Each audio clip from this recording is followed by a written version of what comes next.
యతంతో యోగినశ్చైనం, యోగులు ఇటువంటి వాళ్ళు ప్రయత్నం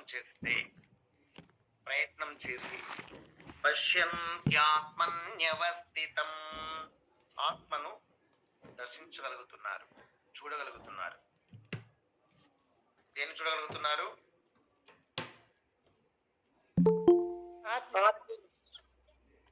ఆత్మను చూడగలుగుతున్నారు. యతంతో అప్యకృతాత్మానో, ప్రయత్నము లేనివారు. అప్యకృతాత్మానో, చిత్తశుద్ధి లేనివారు. నైనం పశ్యంతి అచేతసః, పశ్యంతి అచేతసః, పశ్యన్ అచేతసః. అవివేకులు, మూఢులు, అజ్ఞానులైనటువంటి వాళ్ళు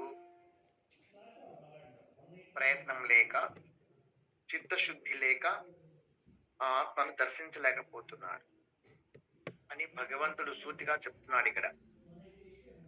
అసలు మానవ జన్మ ఎందుకు వచ్చిందో చెప్పగలరా ఎవరన్నా?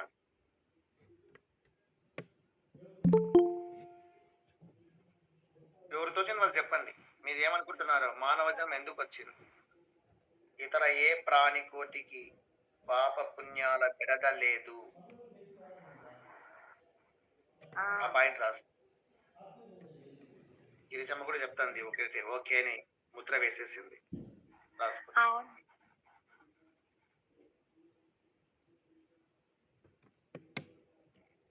ఈరోజు డేట్ వేసుకోండి, టైం వేసుకోండి,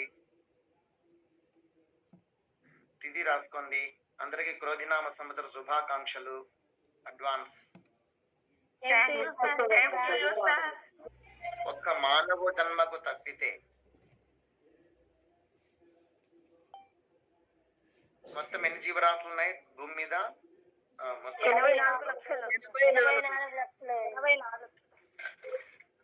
84 ఉన్నాయా? 4 లక్షలు. లక్షలేనా జీవులు ఉండేది? 86 లక్షలు. ఒక్క మానవ జన్మకు తప్పితే వేరే ఏ జన్మకు కూడాను, వేరే ఏ జీవరాశికి కూడాను పాప పుణ్యాల బెడద లేదు. ఇది పాయింట్ మీరు రాసుకోవాల్సింది. నీట్ గా చెప్తా, రాసుకోండి. ఈ అనంత విశ్వములో ఉండే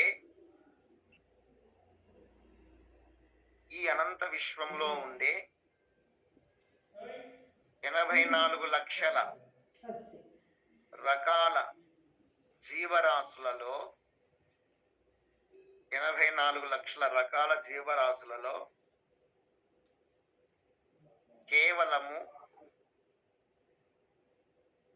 ఒక్క మానవ జన్మకు తప్పితే,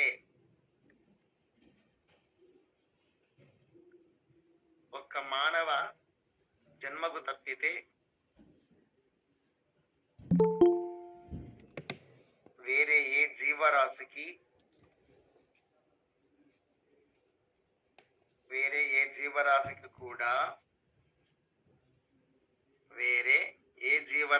కూడా పాప పుణ్యాల బెడద లేదు. పాప పుణ్యాల ప్రసక్తి లేదు, పాప పుణ్యాల బెడద లేదు, పాప పుణ్యాల సంబంధం లేదు. అర్థమైంది కదా?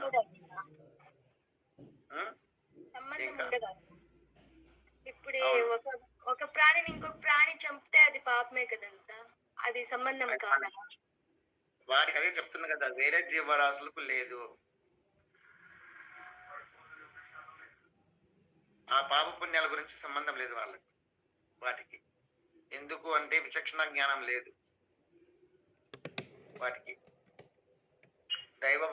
దైవము అనేటువంటిది, ఇది మంచి ఇది చెడు అనేటువంటి ఆలోచన సామర్థ్యం వాటికి లేదు.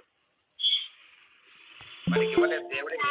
విచక్షణ జ్ఞానం ఉండదు సార్, కాకపోతే ఆ ఫలితం వాటికి ఉంటది కదా సార్. వాళ్ళకి ఇదే పని చేయాలి. ప్రారంభంలో మనం ఆ జీవరాశులు కూడాను మనలాంటి జీవులే, మనుషులే. మన వంటి జీవులే మహిళ నాన్న కాక కొన్ని పాపం చేసి ఆల్రెడీ శునకములై కుకుటములై శూకరములునైయున్నవి. శూకరములు అంటే పందులు, కుక్కలు. శునకములు అంటే, కుకుటములు అంటే కోళ్ళు. ఇలా పశుపక్షాదులుగా ఉన్నవన్నీ ఏంటివంటే గతంలో మనలాంటి వాళ్ళు మనిషిలాగా బతకక తప్పు చేసి పాపం చేసి దిగజారిపోయి ఆ జన్మలు ఎత్తింటారు. ఆ జన్మ ఎత్తినప్పుడు ఆ పశుత్వము అనుభవించవలసిందే. వారికి ఇంత పాపం చేసి ఉంటే ఈ జన్మ వస్తుంది, ఈ దోషం చేసి ఉంటే ఈ జన్మ వస్తుంది, ఈ తప్పు చేసింటే ఈ జన్మ వస్తుంది అనేది ఉంటుంది కర్మ సిద్ధాంతం ప్రకారం. దాని ప్రకారము ఒక మనిషి ఆ తప్పుకు తగ్గట్టుగా ఒక జన్మ ఎత్తాల్సి వస్తుంది. శునకముగా అనుకో, కుక్కగా పుట్టాల్సి వస్తుంది, పుడతాడు. ఎందుకు పుట్టినాడు? ఆ జంతువు ఎలాగ పుట్టింది అంటే అది గతంలో చేసిన పాపం, ఆ జీవుడు చేసిన పాపం వల్ల కుక్కగా పుట్టినారు. ఆ పాపం ఎంతవరకు ఉంటుందో ఆ పాపం అనుభవించేంత వరకు అది కుక్కగా ఉంటది. ఆ పాపం పూర్తి అయ్యేంత వరకు అది అట్లాగే అనుభవిస్తుంది. ఆ పాపం అయిపోగానే ఆ జన్మ ముగించుకుంటుంది, మళ్ళీ నెక్స్ట్ జన్మ తీసుకునేస్తుంది.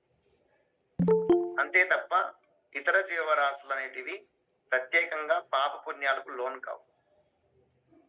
అర్థమైంది కదా? పాప పుణ్యాలు అనేది మనకు మాత్రమే.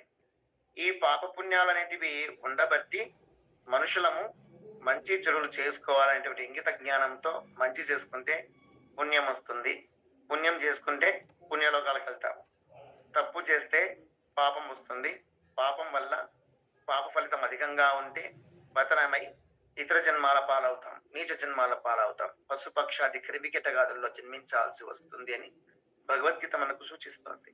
పదే పదే రోజుకు ఒక అధ్యాయం చదువుకుంటూ ఉంటే ఇట్లాంటి విషయాలు రిపీట్ అవుతూ ఉంటాయి.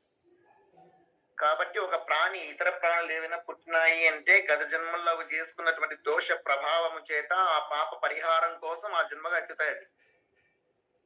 ఆ జన్మ ఎత్తి పాప పరిహారం పూర్తి చేసుకుని బయటకు వస్తాయి.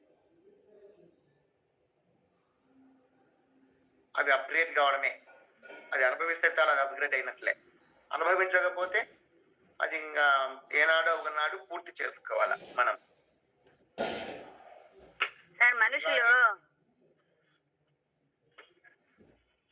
మనుషులు కోళ్ళు కుక్కలు ఇవి కోళ్ళు గొర్రెలు మేకలు అన్ని తింటారు కదా, అవన్నీ పాపమే కదండి సార్? అవి కూడా ఏం సార్ పాపమే కదా సార్ అదంతా మనుషులకు? అవును సార్. మరి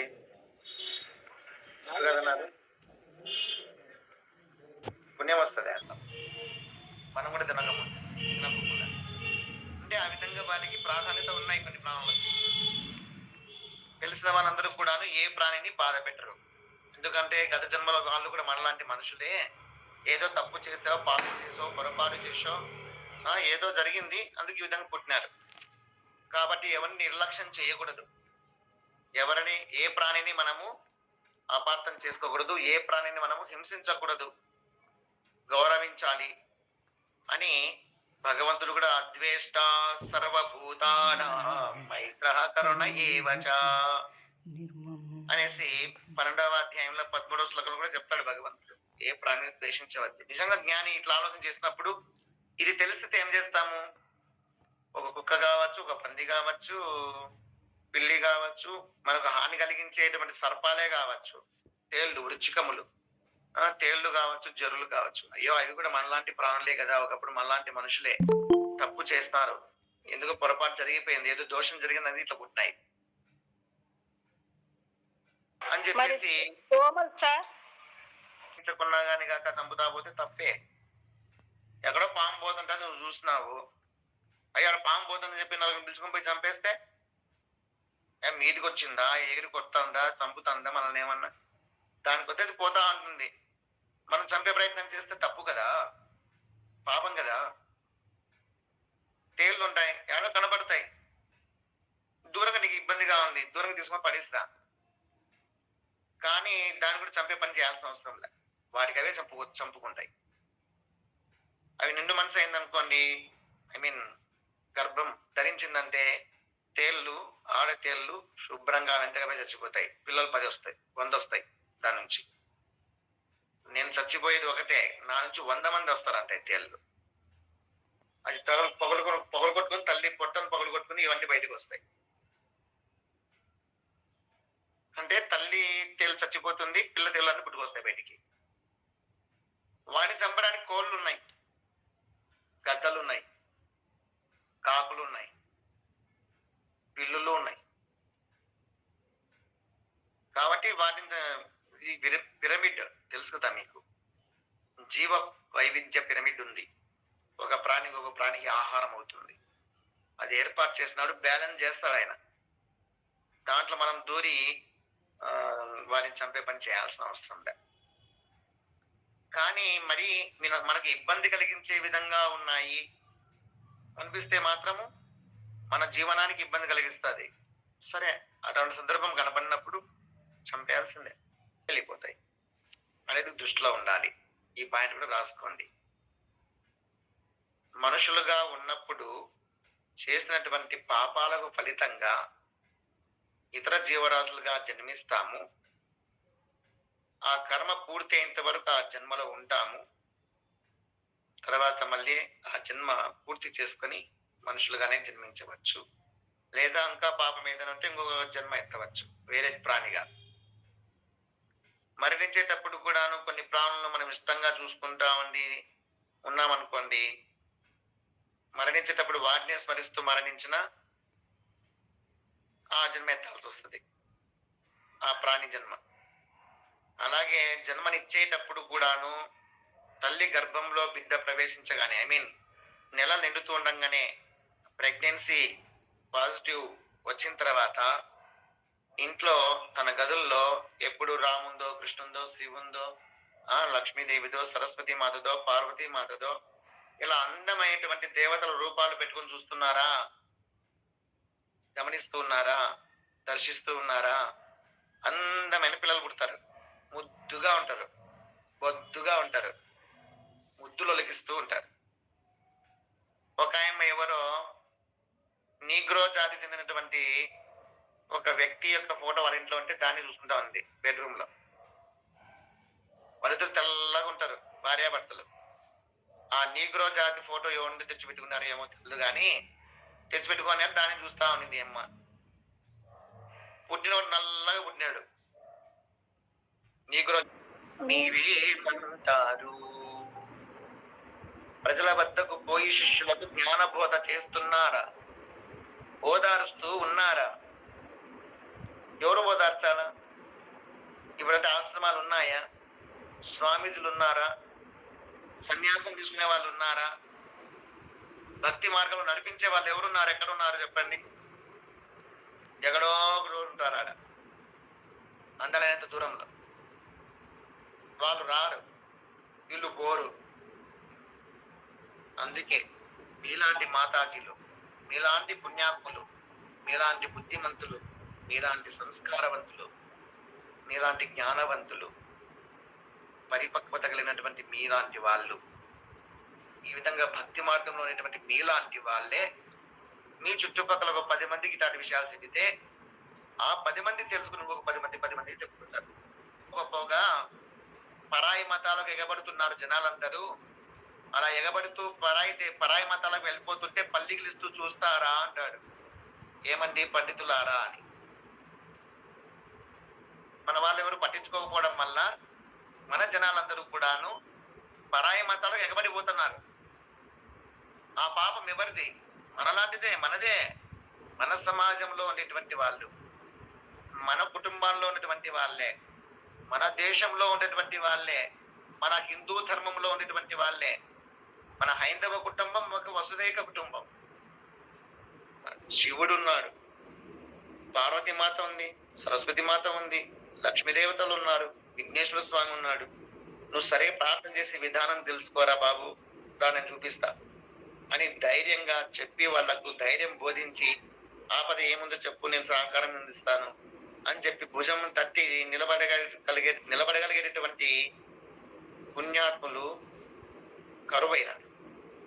ఎంతసేపు పిల్లలు, నా ఇల్లు, నా కుటుంబం, పక్కింట్లో ఏం జరుగుతుందా మనకేం అవసరము?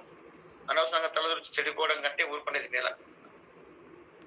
వాళ్ళ దాంట్లో తల దూర్చేది ఎలా, దుఃఖపడేది ఎలా, బాధపడేది ఎలా, మనకేళ్లే అని చెప్పేసి వదిలేసుకుంటూ స్వార్థమైనటువంటి జీవనం కొనసాగిస్తుంది.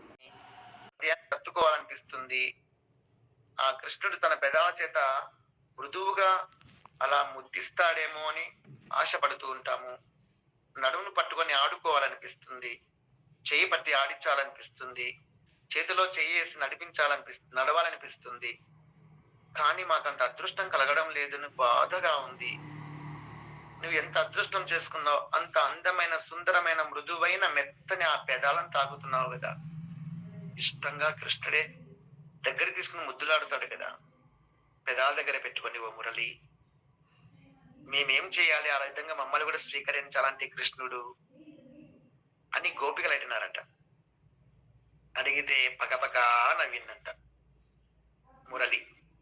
వంశీ ఏంటి అలా నవ్వుతున్నారని చెప్పేసి బుంగమూతి పెట్టుకున్నారు వీళ్ళు. అంటే ఏం చేయడం లేదు, నన్ను ఏ పుణ్యము చేయడం లేదు, ఏ పాపము చేయలేదు, నన్ను ఒకసారి చూడండి ఎలా ఉంటాను అని అలా చూపించిందంట. ఏముంటుంది లోపల దానికి?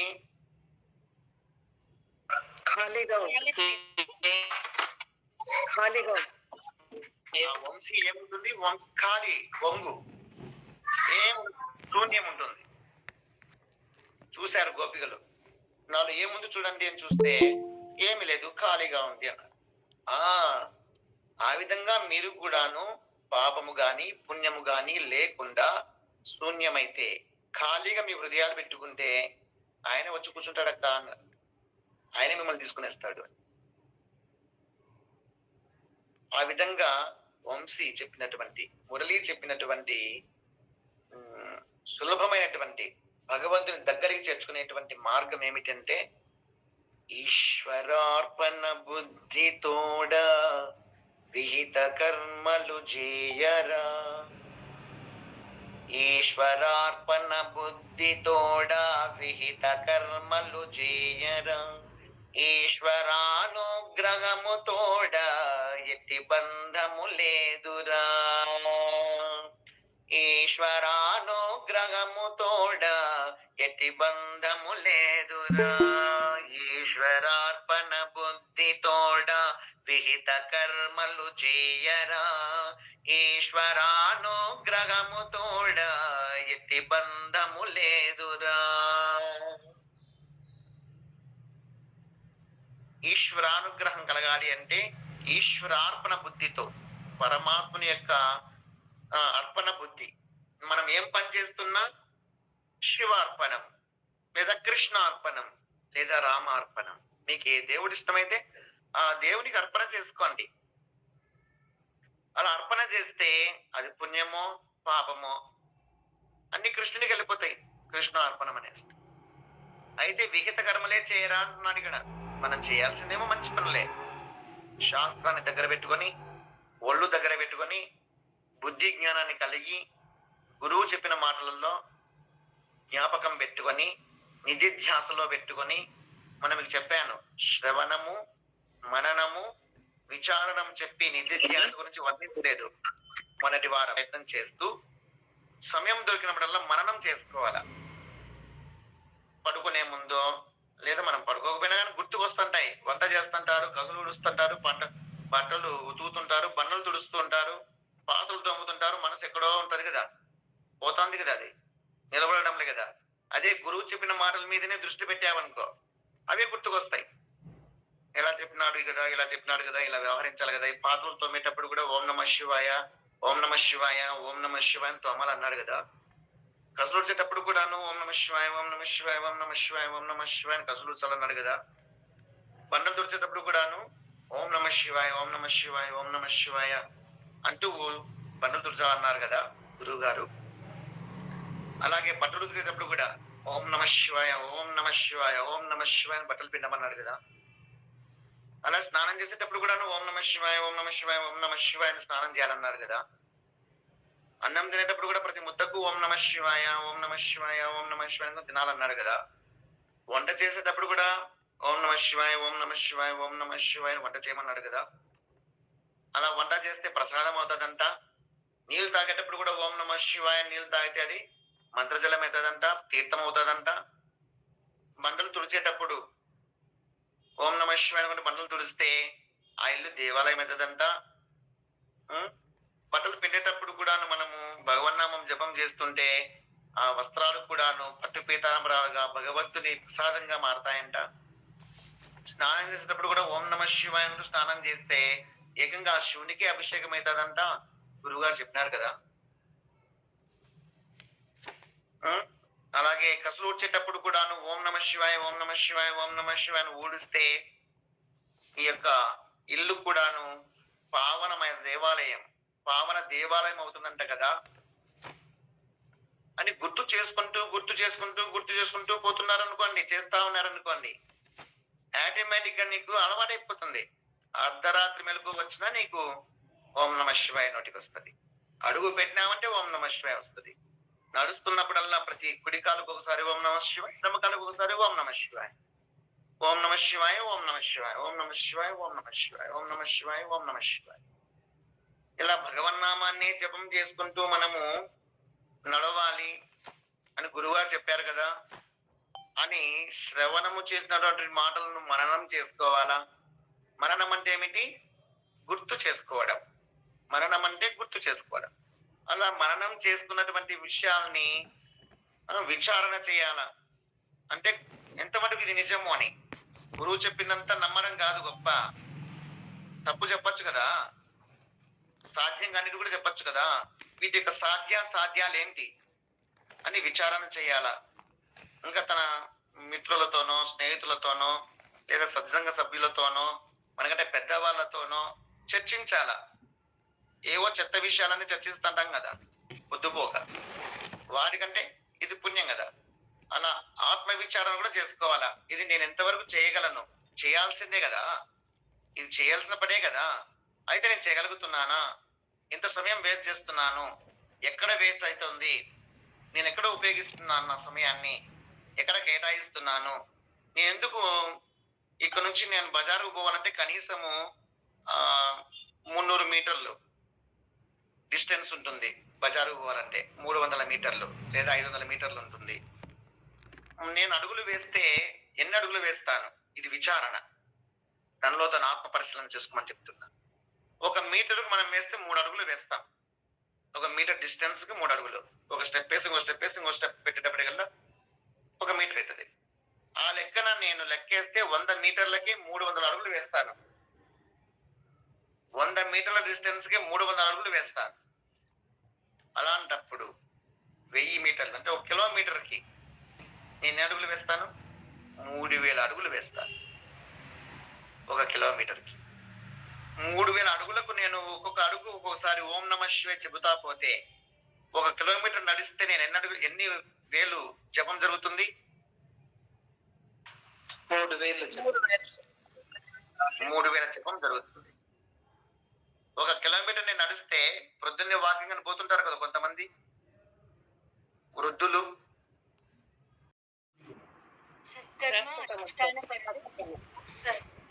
రాసుకుంటాను. సత్కర్మానుష్ఠాన పరులు మనుషులు 3 రకాలుగా ఉంటారు. 1 సత్కర్మానుష్ఠాన పరులు,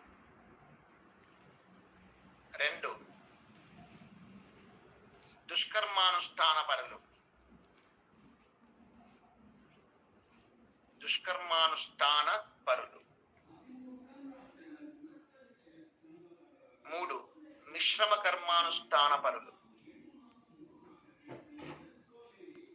మిశ్రమ కర్మానుష్ఠాన పరులు.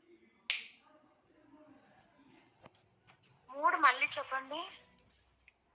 3వది మిశ్రమ కర్మానుష్ఠాన పరులు. మిశ్రమ కర్మానుష్ఠాన పరులు.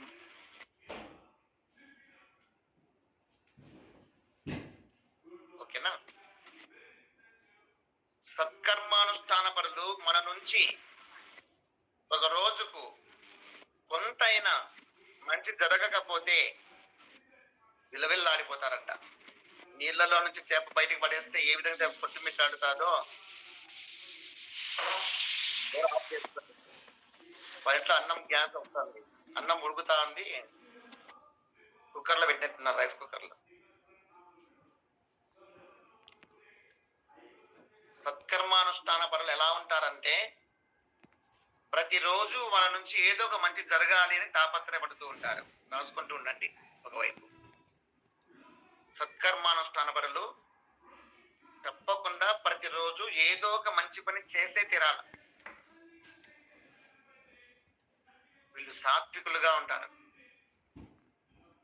ఒకవేళ ఏ రోజైనా తన నుంచి మంచి జరగకపోతే అయ్యో ఈ రోజంతా వేస్ట్ అయిపోయిందే, ఏమీ మంచి పని చేయలేదే, ఎవరికి ఉపయోగపడలేదే, ఒక భగవద్గీత నేర్పించడం కానీ, విష్ణు సహస్రం నేర్పించడం కానీ, ఒక కీర్తన కానీ నేర్పించకుండా, ఏమాత్రం సహాయం చేయకుండా, పరోపకారం చేయకుండా, ఏ ప్రాణికి అన్నము పెట్టకుండా గడిచిపోయిందే, ఈ రోజంతా వేస్ట్ గా గడిచిపోయింది కదా, వ్యర్థం అయిపోయింది కదా అని చెప్పేసి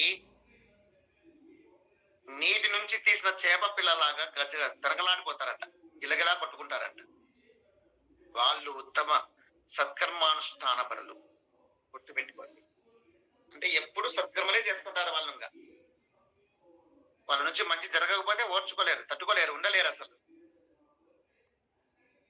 వాళ్ళు సత్కర్మానుష్ఠాన పరులు. ఈరోజు వేస్ట్ అయిపోయింది అబ్బా, వృధా చేసేసానే అని బాధ కలుగుతుందా, వాళ్ళు పుణ్యాత్ములు. ఈరోజు బాగా ఎంజాయ్ చేసిన, హ్యాపీగా గడిపేసిన అని ఎగిరి కనిపిస్తుంటారే, ఎవరికి ఉపయోగం అని ప్రశ్నించుకుంటారు. అట్లా చూస్తే మీరు సంతోషపడేది, ఎగిరి గంతేసేది, క్రికెట్ చూసి క్లాప్స్ కొట్టేది, వృధా కాలయాపన చేస్తూ టీవీల దగ్గర, సీరియళ్ల దగ్గర, మొబైల్ల దగ్గర గంటలు గంటలు గడిపేస్తూ, రోజులే గడిపేస్తూ రూములకే పరిమితం అయిపోతున్నారే. ఎన్ని రోజులు వేస్ట్ అయిపోతున్నాయి, ఎన్ని రోజులు వేస్ట్ గా గడిచిపోయినాయి. ఇంకా ఎంతకాలం మీద వృధా చేద్దాం? చైతన్యం అవుదాం, మార్పు తెచ్చుకుందాం. మనం కూడా ఒక 10 మందికి ఆన్లైన్ అయినా సరే భగవద్గీత నేర్పిద్దాం, విష్ణు సహస్రం నేర్పిద్దాం.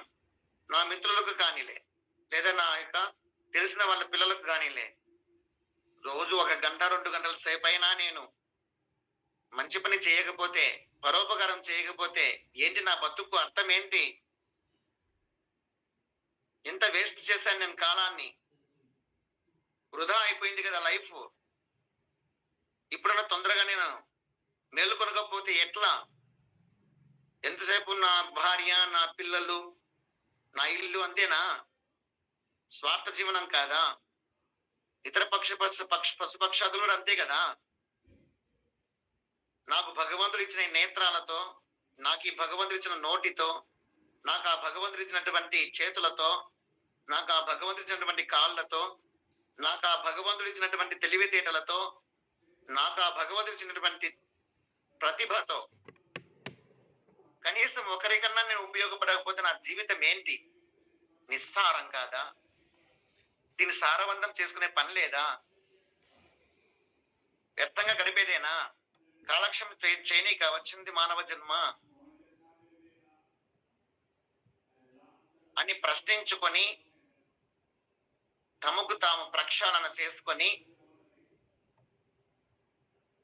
ఒక్క రోజు కూడా వృధా కాకుండా కనీసం 2 గంటల సేపు, 1 గంట సేపు అయినా పరోపకారానికి సమయం కేటాయించాలి అని మాక్సిమం ఎంత వీలైతే అంత నా నుంచి భగవంతునికి కానీ, సమాజానికి కానీ, ఇతర ప్రాణికోటికి కానీ మంచి జరిగితే చాలు అని తాపత్రయపడే వాళ్ళే సత్కర్మానుష్ఠాన పరులు. సత్కర్మానుష్ఠాన పరులు, ఇంత వివరణ ఉంది సత్కర్మానుష్ఠాన పరులకు. వాళ్లకు మంచి జరగకపోతే వాళ్ళకు మంచి జరగాలని కాదు, వాళ్ళ నుండి ఇతరులకు మంచి, వాళ్ళ నుండి ఏ మంచి పని జరగలేదంటే అయ్యో ఈ రోజంతా వేస్ట్ అయిపోయింది కదా అని ఫీల్ అవుతారు చూడు, వాళ్ళు సత్కర్మానుష్ఠాన పరులు. రెండోది వచ్చేసి దుష్కర్మానుష్ఠాన పరులు. దుష్కర్మ అంటే మీకు తెలియదు ఏం లేదు కదా, అన్ని దుష్కర్మలే, చెడు కర్మలు. తన స్వార్థం కోసం వీళ్ళు జీవిస్తారు. తన స్వార్థం అనే పునాదులపై అహంకారం అనే మేడలు కట్టుకుంటారు. స్వార్థం అనే పునాదులపై అహంకారం అనే మేడలు కట్టుకొని గర్వంతో ఊగిసలాడుతూ అక్కడ నివాసం చేస్తుంటారు. అహంకారంతో, మిడిసిపాటుతో, పంతాలతో, పట్టింపులతో, ఈసడింపులతో, అలగడాలతో, ఎత్తులకు పై ఎత్తులతో ఏ విధంగా ఇతరులను బాధ పెట్టాలా, ఇతరులను ఏ విధంగా హింసించాలా, ఇతరులను ఏ విధంగా రెచ్చగొట్టాలా అని ఆలోచన చేస్తూ పాముల్లాగా విషం కక్కుతూ, తేళ్లలాగా కుడుతూ, దోమల్లాగా నిద్ర లేకుండా చీకాకు పరుస్తూ జీవనం సాగిస్తూ ఉంటారు. అటువంటి వాళ్ళ జీవితాలు సర్ప జీవితాలు, వృచ్చిక బతుకులు, దోమల్ లాంటి జీవనాలు వాళ్ళకి. వాళ్ళు స్వార్థంగా జీవిస్తుంటారు కాబట్టి వాళ్ళు సుఖంగా ఉండడం కోసము ఇతరులను ఏమైనా చేస్తారు. వాళ్ళు ఆనందంగా ఉండడం కోసము ఇతరులను ఎంతవరకైనా దిగజారుస్తారు. వాళ్ళ యొక్క గొప్పతనం కోసము, వాళ్ళ యొక్క ఉన్నతనం కోసము ఇతరులను ఎంతటి దీనస్థితికైనా దిగజారి చేస్తారు, వాడుకుంటారు. ఇతరులను ఆ విధంగా వాడుకునేస్తారు, ఇబ్బందులకు గురి చేస్తారు. ఆ విధంగా వాళ్ళు ఇబ్బందులు పడి బాధపడుతూ ఉంటే ఆనందంతో పైశాచికంగా నవ్వుకుంటారు. దాన్ని పైశాచిక ఆనందమే అంటారు. అలాంటి వాళ్ళు దుష్కర్మానుష్ఠాన పరులు వాళ్ళు. ఇకపోతే మూడవది వచ్చేసి మిశ్రమ కర్మానుష్ఠాన పరులు. సార్ ఇంకోసారి చెప్పండి సార్. చెడు కర్మలు. ఈ మిశ్రమ కర్మానుష్ఠాన పరులు ఒకసారి మంచి పని చేస్తారు, ఒకసారి చెడ్డ పని చేస్తారు. ఒకసారి మంచి పనుల్లో పాల్గొంటూ ఉంటారు, అలాగే చెడ్డ కార్యక్రమాల్లో కూడా పాల్గొంటుంటారు. గుళ్ళకు గోపురాలకు పోయి భజనలు భక్తి అంతా చేస్తారు. మళ్ళీ సందర్భాలు వచ్చినప్పుడు మద్యము మాంసము బాగా తింటారు, తాగుతారు. దాని తగ్గట్టుగా ప్రవర్తనలు ఉంటాయి, ఇంకా చెప్పక్కర్లే. ఇక్కడ గోవింద నారాయణ వాసుదేవ అంటారు, అక్కడ బూతులు కూడా తిరుగుతారు. వీళ్ళు మిశ్రమ కర్మానుష్ఠాన పరులు. మ్యాక్సిమము మీరేమో కానీ నేను మాత్రం మిశ్రమ కర్మానుష్ఠాన పరుణ్ణి. భజనలు చేస్తాను, అవసరమైతే తోముతాను కూడా, ఎవరైనా వ్యతిరేకంగా వ్యవహరిస్తున్నారంటే. అట్లా ఉండకూడదు, కానీ సందర్భాలు అలా ఉంటాయి. తిట్టేటప్పుడు తిట్టాల్సి వస్తుంది, కొట్టేటప్పుడు కొట్టాల్సి వస్తుంది, ఏడ్పించేటప్పుడు ఏడ్పించాల్సి వస్తుంది. దారిలో పెట్టడం కోసము కొన్ని సందర్భాల్లో బాధ పెట్టాల్సి వస్తుంది. అవతల వాళ్ళకి అవమానంగా ఫీల్ అవుతారు. నలుగురి మధ్యలో అన్నారు నన్ను అని, నలుగురి మధ్యలో నన్ను నిలదీసినారు అని వాళ్ళ ఫీలింగ్స్ అట్లా. బాధ పెడుతున్నారు, నన్ను బాధ పెట్టారు, నలుగురి మధ్యలో అవమానపరిచినారు అనుకుంటారు. ఒక గురుస్థానంలో ఉండి సలహా ఇచ్చినారు, సూచన ఇచ్చినారు, నా మంచిగా చెప్పినారు అనుకోరు కదా. ఆ చెప్పేది ఏందో నాకు ప్రత్యేకంగా చెవులో చెప్పాలా, ఫోన్లో చెప్పాలా, ఇంటికి వచ్చి చెప్పాలా అని వాళ్ళ ఫీలింగ్లు ఉంటాయి. అలా చెప్పినప్పటికీ కూడా వినిపించుకోంటారు వాళ్ళు, అది వాళ్ళకు గుర్తుండదు. నెమ్మదిగా మంచి మాటలు చెప్తే కొన్ని ఎక్కవు. అలా అనిపించినప్పుడు గురువు ఏం చేస్తాడు, నలుగురి మధ్యలోనే అంటాడు. అది దాటి వచ్చిన తర్వాత, ఆ స్టేజ్ దాటి వచ్చిన తర్వాత కూడా అలాగే వ్యవహారం చేస్తుంటే నలుగురి మధ్యలో ఉన్న అంటే బుద్ధి మారుతాదేమో, వాళ్ళు వీళ్ళు అనుకుంటారు కదా అని షార్ప్ అవుతారు, యాక్టివ్ అవుతారు కూడా చెప్తారు. దాన్ని వాళ్ళు నెగిటివ్ గా తీసుకునేసేసి దుష్కర్మానుష్ఠాన పరం కిందకి మార్చేస్తారు. దుర్మార్గుడు అని లెక్కేస్తారు. మంచి చెప్పిన కనుక వాళ్ళకు చెడ్డగా అనిపిస్తుంది. నలుగురి మధ్యలో చెబితే అది చెడ్డ అంట, ప్రత్యేకంగా పిలిచి ఫోన్లో చెప్తే కనుక వాళ్ళకు మంచి అంట. అటువంటి వాడు మంచి గురువు, లేదు వాడు దుర్మార్గుడు, దుష్టుడు. ఈ విధంగా నేను సత్కర్మానుష్ఠాన పరుని గాను దుష్కర్మానుష్ఠాన పరుని గాను కనపడుతుంటాను. నాకు అనిపిస్తుంటుంది, కోపము ఆవేశము నాలో కూడా ఉన్నాయి, అవి ఉండకూడదు. సందర్భాలు ఆ విధంగా తెచ్చి పెడతారు. వెంటనే కొద్ది కోపం చేసుకుని మాట్లాడితే కోపిస్తేని పాపిష్టిని అంటారు. కాబట్టి నేను మిశ్రమ కర్మానుష్ఠాన పరుడు నేను నిర్ణయం చేసుకుంటున్నాను. నాకు నేను ఇది తెలుసు కాబట్టి, ఈ 3 విషయాల తేడా తెలుసు కాబట్టి. ఈ మిశ్రమ కర్మానుష్ఠాన పరులు ఎలా అంటే, ఒకసారి తీయని మధురమైన పదార్థాల మీద వాలేటువంటి ఈగలు మలినమైన పదార్థాల మీద వాలుతూ ఉంటాయి. అలాంటి ఈగలు లాంటి వాళ్ళు మిశ్రమ కర్మానుష్ఠాన పరులు. మంచి మధురమైన పదార్థాల మీద వాలినట్లయినటువంటి ఈగలే మలిన పదార్థాల మీద కూడా వాలుతూ ఉంటాయి కదా, అలాంటి వాళ్ళు మిశ్రమ కర్మానుష్ఠాన పరులు. అంటే ఏమి, ఎప్పుడు ఒకే రకంగానే తేనెటీగలు ఏ విధంగా అయితే మధురమైనటువంటి పుష్పాలలోకి వెళ్లి మధురాన్ని మాత్రమే స్వీకరించి తేనెలు తెచ్చి పెడతాయో ఆ విధంగా ఉండగలగాల. తేనెటీగల్లాగా, ఈగల్లాగా బతకకూడదు అని ఈ 3 యొక్క తేడా మనకు తెలుస్తోంది. ఇప్పుడు తెలుసుకున్నాం కాబట్టి ఇలాగే ఉండాలి అని ఒక థాట్ వస్తుంది మనకు. సార్ 3వ పాయింట్ మళ్ళీ ఒకసారి చెప్పండి. ఒకవైపు ఏమో తిట్టేది, ఈర్షపడేది, అసూయపడేది, ద్వేషించేది, తినేది, తాగేది, తినకూడని కూడా తినేది, తాగకూడని కూడా తాగేది, అనకూడని కూడా అనేది, మాట్లాడకూడని కూడా మాట్లాడేది, చెప్పకూడని కూడా చెప్పేది జరుగుతూ ఉంటుంది. అర్థమవుతుందా? ఒకవైపు మంచి మాటలు చెప్తుంటారు, ఒకవైపు చెడు మాటలు కూడా చెప్తుంటారు. ఈ విధంగా ఉంటే వాళ్ళు మిశ్రమ కర్మానుష్ఠాన పరులు అంటారు. తేనెటీగలు ఎప్పుడు ఏం చేస్తాంటాయి? అందమైనటువంటి సువాసనాభరితమైనటువంటి పుష్పాల దగ్గరకే వెళ్తాయి. అక్కడ ఉండేటువంటి తేనెను మాత్రమే స్వీకరిస్తాయి, తింటాయి, తాగుతాయి, అవే నిక్షిప్తం చేస్తాయి. కానీ మలినమైన వాటి మీదకి పోవు కదా. అలాగే తేనెటీగల్లాగా మనము సత్కర్మానుష్ఠాన పరుల్లాగానే ఉండాలి. మంచి విషయాల మీదనే వాలాలి, మంచి సుందరమైనటువంటి పుష్పాల మీదనే వాలాలి. అంతే తప్ప మలినమైన పదార్థాల మీదకి పోకూడదు. చెడు విషయాల వైపుకు దృష్టి పోకూడదు, చెడు అలవాట్ల వైపుకు దృష్టి పోకూడదు, చెడు భావాల వైపుకు మనసు పోకూడదు, చెడు ఆలోచనల వైపుకు మన మనసు పోకూడదు. అటువంటి వాటికి మనం ఎంతగా విచారణ చేస్తేనో సమాధానం చిక్కుతుంది. ఇలా గురువు చెప్పినటువంటి మాటలను శ్రవణం చేయడము, మననం చేయడము, విచారణ చేయడం. ఇరే గురువు గారు 3 రకాలు చెప్పినారు, నేను దీంట్లో ఏ కోవకు చెందినాను,